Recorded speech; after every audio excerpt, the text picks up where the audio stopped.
السلام علیکم ورحمۃ اللہ وبرکاتہ۔ حضرت نوح علیہ السلام کے واقعات۔ حضرت نوح علیہ السلام کی قوم کو تبلیغ۔ سیدنا حضرت نوح علیہ السلام حضرت آدم علیہ السلام سے 1000 سال بعد نبی بنا کر بھیجے گئے۔ آپ کی قوم میں بت پرستی آ چکی تھی۔ آپ نے قوم کو توحید کی دعوت دی اور بت پرستی چھوڑنے کو فرمایا۔ ان لوگوں نے ضد و عناء پر کمر باندھ لی اور بت پرستی سے باز نہ آئے اور طرح طرح کی بے تکی باتیں کرتے رہے۔ حضرت نوح علیہ السلام نے اپنی قوم سے فرمایا، اے میری قوم، میں تمہیں واضح طور پر ڈرانے والا ہوں، تم اللہ کے سوا کسی کی عبادت نہ کرو۔ اگر تم نے میری بات نہ مانی تو میں تمہارے بارے میں ایک بڑے تکلیف دینے والے عذاب کا اندیشہ کرتا ہوں۔ تم نے اگر توحید اختیار نہ کی اور خالص اللہ کی عبادت نہ کی تو عذاب میں گرفتار ہو جاؤ گے۔ قوم کی ہٹ دھرمی۔ ان لوگوں نے حق قبول کرنے کی بجائے الٹے جواب دینے شروع کر دیے۔ حضرت نوح علیہ السلام کے مخاطبین میں بہت کم لوگ مسلمان ہوئے۔ جو لوگ سرداران قوم تھے انہوں نے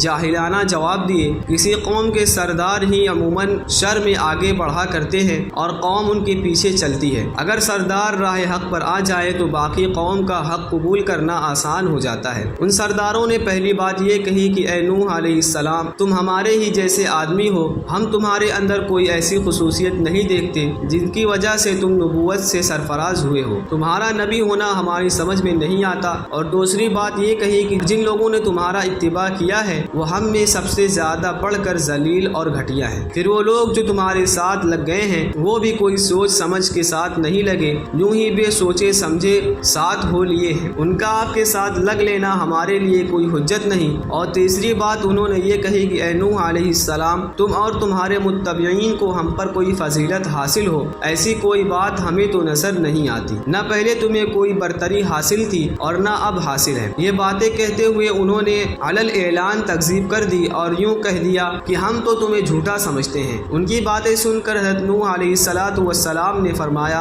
اے میری قوم، تم ہی بتاؤ کہ اگر میں اپنے رب کی طرف سے حجت پر ہوں اور اس نے اپنی طرف سے رحمت نبوت عطا فرما دی اور تم سے پوشیدہ کر دی گئی جسے تم اپنی جاہلانہ سمجھ کی وجہ سے جھٹلا رہے ہو، تو میں کیا کر سکتا ہوں؟ میرا کام تو پہنچا دینا، بتا دینا اور واضح کر دینا ہے۔ میں تمہیں پہنچاتا ہوں اور تم دور بھاگتے ہو۔ کیا ہم تم پر اس کو چپکا دیں اور تمہارے سر مونڈ دیں؟ حضرت نوح علیہ السلام نے مزید فرمایا کہ اے میری قوم، میں جو تمہیں تبلیغ کرتا ہوں اور توحید کی جو دعوت دیتا ہوں اس سے میری کوئی دنیاوی منافعت مقصود نہیں ہے۔ اپنی کسی دنیاوی لالچ کے لیے میں تمہیں تبلیغ کرنے کے لیے کھڑا نہیں ہوں۔ یہ کام میں اللہ کے حکم سے کرتا ہوں، مجھے اسی سے ثواب لینا ہے اور میرا اجر اسی کے ذمے ہے۔ اگر میں تم سے کچھ مال طلب کرتا تو تم یہ کہہ سکتے تھے کہ اپنی دنیا بنانے اور مال جمع کرنے کے لیے ہمارے پیچھے پڑا ہے، اور جبکہ میں بے لوث ہوں تو تمہیں غور کرنا چاہیے کہ مجھے اتنی محنت کرنے اور مشقت کے کام میں لگنے کی کیا ضرورت ہے۔ ایمان لانے والے غریب تھے۔ سلسلہ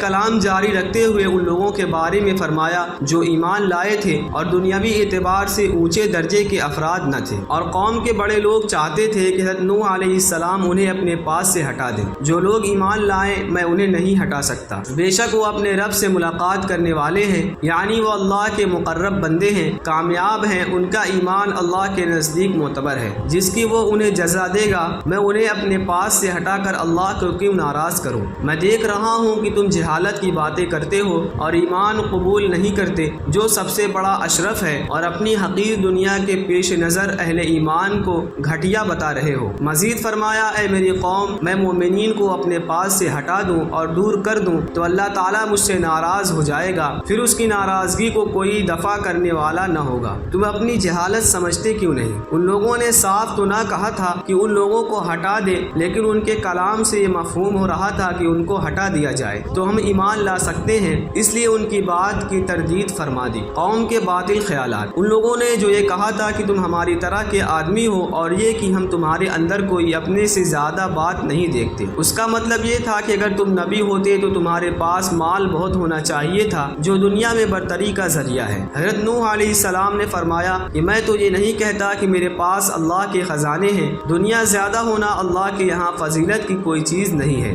جس کی بنیاد پر نبوت دی جائے وہ تو اللہ کا فضل اور عطیہ ہے، جسے چاہے عطا فرما دے۔ نبی کی نبوت ماننے کے لیے جو تم اس کے پاس مال تلاش کرتے ہو، اللہ کے قانون میں اس کی کوئی حیثیت نہیں۔ نبوت کا تعلق مالدار ہونے سے نہیں ہے۔ وہ لوگ نبی کے اندر غیب دانی کی صفت بھی دیکھنا چاہتے تھے۔ حضرت نوح علیہ السلام نے یہ بھی صاف فرما دیا، میں غیب نہیں جانتا، اور غیب کا جاننا بھی ان اموار میں سے نہیں ہے جن کی بنیاد پر نبوت دی جاتی ہے۔ یہ جو انہوں نے کہا تھا کہ ہم تمہیں اپنے ہی جیسا آدمی دیکھ رہے ہیں، اس کا مطلب یہ تھا کہ اگر تم نبی ہوتے تو ہماری طرح سے کیوں ہوتے، بشری صفات سے خالی ہوتے، تمہارے اندر فرشتوں جیسی صفات ہوتی۔ حضرت نوح علیہ السلام نے اس کا بھی جواب دے دیا اور فرمایا میں یہ نہیں کہتا کہ میں فرشتہ ہوں، نبی ہونے کے لیے نہ فرشتہ ہونا ضروری ہے نہ بشریت موانع نبوت میں سے ہے۔ جو چیزیں لوازم نبوت میں سے ہیں ان کے ذریعے میرے دعوائے نبوت کو کیوں پرکھتے ہو؟ ایمان والوں پر حقارت کی نظر۔ حضرت نوح علیہ السلام پر جو لوگ ایمان لے آئے تھے، منکرین ان کو حقیر بھی جانتے تھے اور یوں بھی کہتے تھے کہ یہ لوگ یوں ہی بے سمجھے سرسری طور پر تمہارے ساتھ لگ لیے ہیں، دل سے آپ پر ایمان نہیں لائے۔ اس کے جواب میں فرمایا کہ تمہاری نظریں جن بے سرمایہ مسکین لوگوں کو جو حقارت کی نظر سے دیکھ رہی ہیں اور ان کے بارے میں تم جو یہ کہہ رہے ہو کہ یہ دل سے ایمان نہیں لائے، میں ان کے بارے میں تمہاری موافقت نہیں کر سکتا اور یہ نہیں کہہ سکتا کہ اللہ انہیں کوئی خیر نہیں دے گا۔ میں تو انہیں مومن سمجھتا ہوں، ان کا ظاہر اچھا ہے، اللہ سے ان کے لیے خیر و ثواب کی امید رکھتا ہوں۔ ایمان کا تعلق مال و دولت سے نہیں ہے بلکہ اخلاص کے ساتھ دل سے قبول کرنے سے ہے۔ اللہ کو خوب معلوم ہے جو ان کے دلوں میں ہے، وہ اپنے علم کے مطابق جزا دے گا۔ اگر ان کے بارے میں ایسی بات کہہ دوں کہ اللہ انہیں ثواب عطا نہ فرمائے گا تو میں ظالموں میں سے ہو جاؤں گا۔ اس میں ان پر بھی ظلم ہوگا کہ ان کا مرتبہ گھٹانے کی بات کر دی، اور اپنی جان پر بھی ظلم ہوگا کہ جو بات کہنے کی نہ تھی وہ کہہ دی۔ قوم کا مزید عناد اور عذاب کا مطالبہ۔ حضرت نوح علیہ السلام 950 سال اپنی قوم میں رہتے اور انہیں سمجھاتے رہے، خوب سمجھایا اور بہت سمجھایا۔ آپ جیسے جیسے ان کو سمجھاتے تھے وہ ضد و عناد میں آگے بڑھتے چلے جاتے، کانوں میں انگلیاں ڈال دیتے تھے، کپڑے اوڑھ لیتے تھے تاکہ آپ کی آواز کانوں میں نہ پڑے۔ ایک مرتبہ کہنے لگے کہ تم ہم سب سے بہت جھگڑ لیے اور بہت زیادہ جھگڑا کر چکے، جھگڑا بھی کرتے ہو اور یوں بھی کہتے ہو کہ تم نے توحید کو قبول نہ کیا اور شرک چھوڑ کر تنہا اللہ کی عبادت میں نہ لگے تو عذاب آ جائے گا۔ اب بات یہ ہے کہ جھگڑے چھوڑو، عذاب ہی بلا لو اگر تم سچے ہو۔ حضرت نوح علیہ السلام کا جواب۔ حضرت نوح علیہ السلام نے جواب میں فرمایا کہ میں تو اللہ کی طرف سے مامور ہوں، عذاب کی وعید بھی میں نے اسی کی طرف سے سنائی ہے، میں خود عذاب نہیں لا سکتا، یہ تو اللہ تعالیٰ کے اختیار میں ہے، اگر وہ چاہے گا تو تم پر عذاب لے آئے گا اور جب عذاب آئے گا تو تم اسے عاجز نہیں کر سکو گے، یعنی نہ عذاب کو دفاع کر سکو گے نہ بھاگ سکو گے۔ میں نے تمہیں بہت کچھ سمجھایا، تمہاری خیر خواہی کی، لیکن میری خیر خواہی کا تم اثر نہیں لیتے۔ اگر اللہ تعالیٰ کا فیصلہ ہے کہ وہ تمہیں گمراہی پر ہی رکھے جس کی وجہ سے تمہارا اعناد استکبار ہے تو میری نصیحت تمہیں کوئی کارگر نہیں ہو سکتی۔ اللہ تعالیٰ تمہارا رب ہے، مالک ہے، تم اس کے ساتھ شرک کر کے مجرم بنے ہوئے ہو۔ دنیا میں بھی عذاب آ سکتا ہے اور آخرت میں تو بہرحال منکرین کے لیے عذاب ہے۔ حضرت نوح علیہ السلام نے ان لوگوں کو جواب دے دیا کہ میں عذاب نہیں لا سکتا، اللہ تعالیٰ چاہے گا تو عذاب لائے گا۔ پھر ان لوگوں کے لیے بد دعا کر دی اور پانی کے طوفان نے انہیں گھیر کر ہلاک کر دیا، جیسا کہ سورہ نوح علیہ السلام کے آخری رکوع میں مذکور ہے اور یہاں بھی آئندہ رکوع میں اس کا ذکر آ رہا ہے۔ اللہ تعالیٰ کی طرف سے کشتی بنانے کا حکم۔ حضرت نوح علیہ السلام نے بہت زیادہ محنت کی اور طرح طرح سے اپنی قوم کو سمجھایا، توحید کی دعوت دینے میں کوئی کسر نہ چھوڑی۔ ان کی محنت اور دعوت سے صرف چند افراد مسلمان ہوئے اور قوم کی طرف سے عذاب لانے کی فرمائش ہوتی رہی۔ بالآخر ظالموں پر عذاب آ گیا اور ایمان والے محفوظ رہ گئے۔ اللہ تعالیٰ شاہ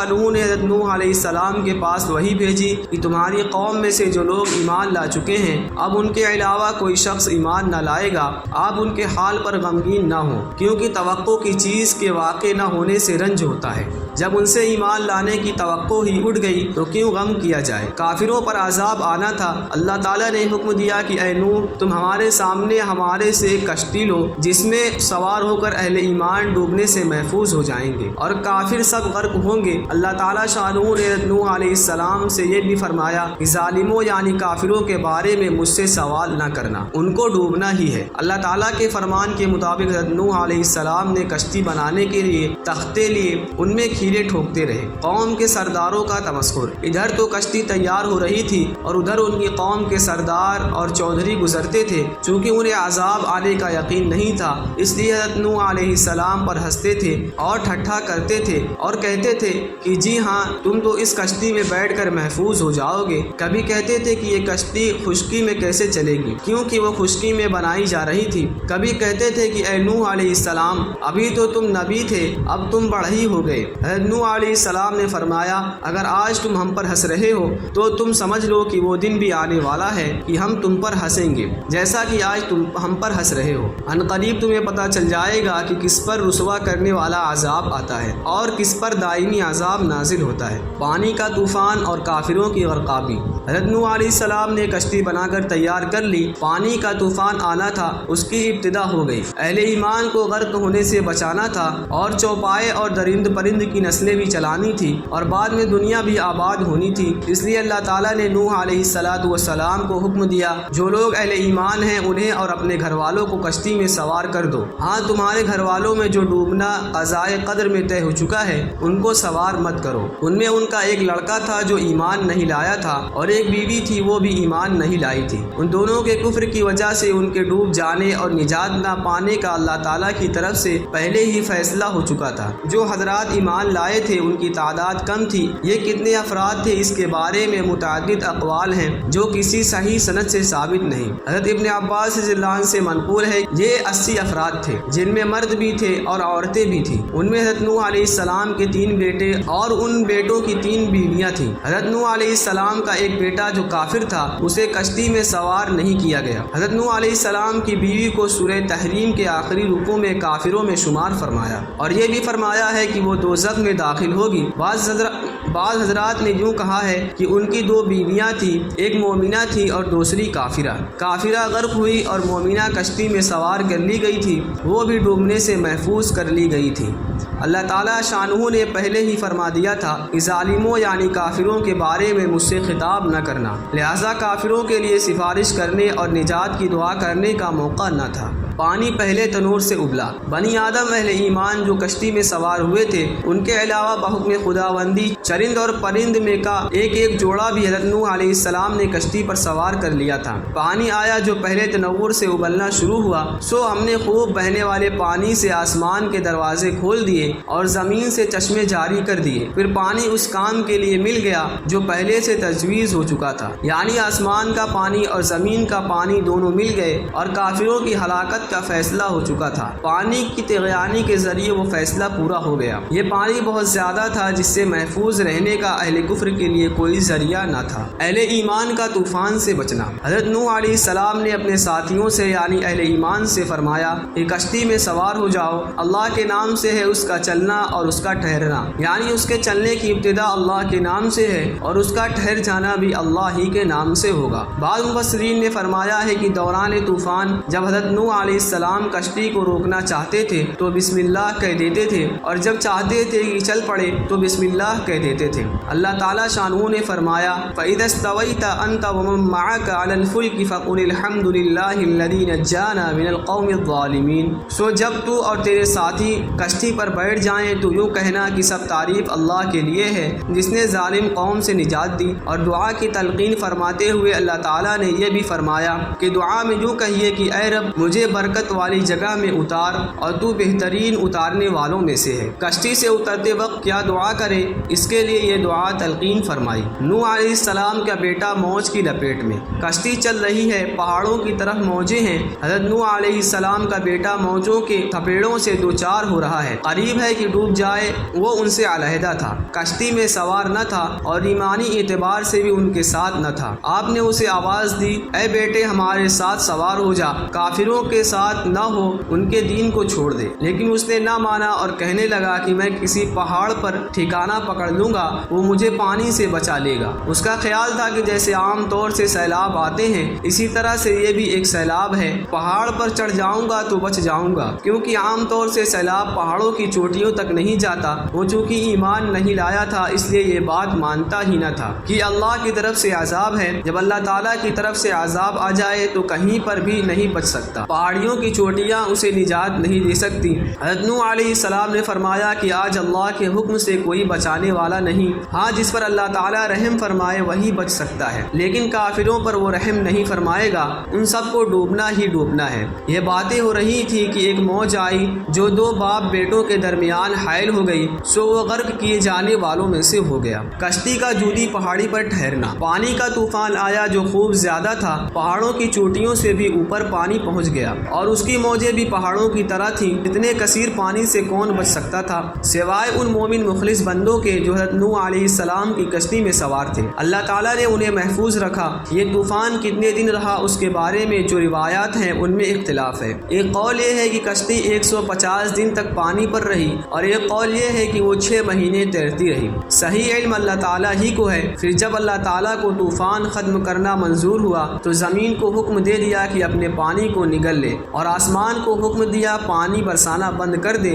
لہذا پانی کم ہو گیا۔ اور اہل کفر کی غرقابی کا جو اللہ تعالیٰ کی طرف سے حکم ہوا تھا اس کے مطابق وہ سب ہلاک ہو گئے۔ کشتی چلتے چلتے جودی پہاڑی پر ٹھہر گئی۔ اللہ پاک کی طرف سے ندا دے دی گئی کہ ظالموں کے لیے اللہ کی رحمت سے دوری ہے۔ کشتی تو پہاڑ پر ٹھہر گئی لیکن اس سے اترنا کب ہوا؟ اس کے بارے میں مفسرین نے لکھا ہے کہ 1 ماہ تک جودی پہاڑ پر رہے۔ جب حضرت نوح علیہ السلام کو یہ معلوم ہو گیا کہ پانی ختم ہو گیا ہے اور زمین اس لائق ہو گئی ہے کہ اس پر قیام کیا جائے تو وہاں سے نیچے تشریف لے آئے، اور پھر ان سے دنیا بسنی شروع ہوئی، اور ان تینوں بیٹوں سے جو کشتی میں ساتھ تھے آگے دنیا میں نسل چلی جن کے یہ نام مشہور ہیں، پہلا سام، دوسرا حام، تیسرا یافس۔ بیٹے کے بارے میں اللہ کا حکم۔ نوح علیہ السلام کا ایک لڑکا جو کافر ہونے کی وجہ سے غرق ہو گیا تھا، اس کے بارے میں انہوں نے بارگاہ الہی میں یوں عرض کیا، ان بنی من اہلی، کہ میرا بیٹا میرے اہل میں سے ہے، وَإِنَّ عَدَكَ الْحَقُّ، اور بے شک آپ کا وعدہ سچا ہے،